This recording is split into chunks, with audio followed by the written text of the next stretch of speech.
आज के समय में डेड बॉडीज को कुछ इस तरह से प्रिजर्व किया जाता है। ये जो आप लिक्विड देख रहे हो उसे फॉर्मेलिन कहा जाता है, जो डेड बॉडी को सड़ने से बचाता है। Medical student in dead bodies पर ही प्रैक्टिस करके अलग अलग ऑर्गन की स्टडी करते हैं, जिससे वो अच्छी तरह से शरीर को समझ पाते हैं। अगर किसी भी तरह से इन डेड बॉडी में इन्फेक्शन हो जाए तो ये बेहद जल्दी सड़ने लग जाते हैं।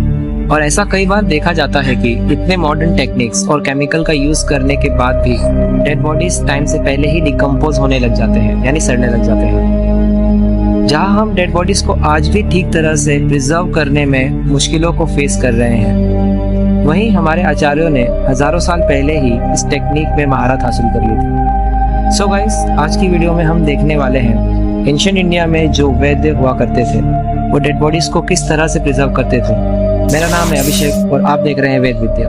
Let's roll the intro.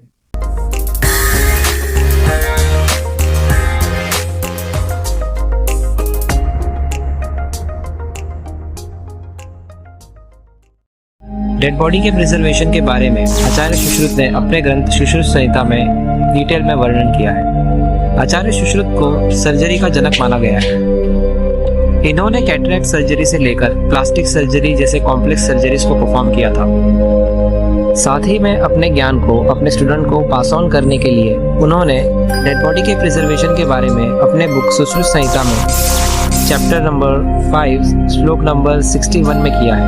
According to this श्लोक, जिस भी बॉडी को प्रिजर्व करना हो उसके सभी बॉडी पार्ट्स सही सलामत होने चाहिए, क्योंकि अगर उस बॉडी के एक हाथ या एक पैर या एक किडनी कम हो तो स्टूडेंट्स को शरीर का पूरी तरीके से ज्ञान नहीं मिल पाएगा, जिससे वो पूरी तरह से एक सफल वैद्य नहीं बन सकेंगे। साथ ही में उस डेड बॉडी को कोई जानलेवा बीमारी भी नहीं होनी चाहिए, क्योंकि जब स्टूडेंट्स उस डेड बॉडी को स्टडी करते हुए डायसेक्ट करेंगे तब उस डेड बॉडी का इन्फेक्शन उन्हें भी लग सकता है, जो कि उनके लिए भी जानलेवा साबित हो सकता है। और साथ ही में कोई बीमारी अगर ज्यादा समय तक शरीर में रहती है तो वो शरीर के ऑर्गन के शेप और स्ट्रक्चर को बदल देती है, जिससे उसकी स्टडी करना पॉसिबल नहीं हो पाता है। यानी ना तो उस डेड बॉडी का कोई ऑर्गन कम होना चाहिए, ना ही उसे कोई बीमारी होनी चाहिए। साथ ही में उस इंसान की मौत जहर की वजह से भी नहीं होना चाहिए, और उस पर्सन की एज 100 साल से कम होनी चाहिए। ऐसा आचार्य सुश्रुत ने अपने श्लोक में वर्णित किया है। यह बात ध्यान रहे कि आचार्य सुश्रुत ने श्लोक की रचना हजारों साल पहले की थी, और उस समय में लोगों की उम्र 100 साल होना एक आम बात मानी जाती थी। जब कोई डेड बॉडी इन सभी बातों पर खरी उतरे तो सबसे पहले उस डेड बॉडी से मल यानी ह्यूमन वेस्ट को बाहर निकाला जाता है, क्योंकि अगर ये मल शरीर के अंदर रह गया तो ये शरीर को सड़ाने का कारण बन सकता है। अब ऐसा शरीर जिसमें से पूरी तरह से मल को निकाल दिया गया हो उसे धीमे बहने वाली नदी में डाल दिया जाता था। पर अगर बॉडी को इसी तरह से नदी में फेंक दिया जाएगा तो नदी उसे बहाकर कहीं दूर लेकर चली जाएगी। साथ ही में नदी में रहने वाली मछलियां भी उस शरीर को खा सकती हैं। इसीलिए उस बॉडी को एक पिंजरे में अच्छी तरह से बंद करके नदी में डाला जाता था।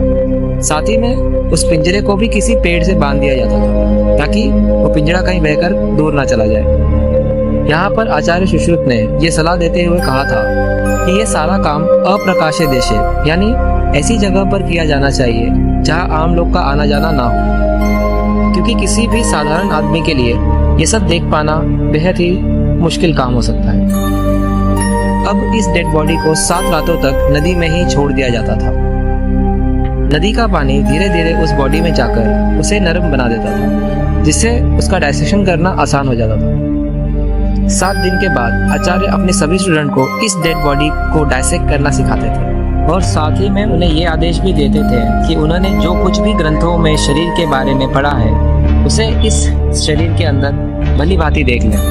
गाइस, बिना किसी मॉडर्न टेक्निक के इतनी बारीकी से अपने स्टूडेंट को ह्यूमन बॉडी का ज्ञान देना हमारे आचार्यों के डेडिकेशन को शो करता है। So guys, that's all for today's video. यहाँ तक आ ही गए हो तो एक लाइक भी कर लो, और अगर चैनल पर न्यू हो तो सब्सक्राइब कर लो, ताकि आप फ्यूचर में भी ऐसे ही इंटरेस्टिंग टॉपिक पर वीडियोस देख सको। और अगर तुम आयुर्वेद को और अच्छे से समझना चाहते हो तो इस वीडियो पर क्लिक करो। Thank you.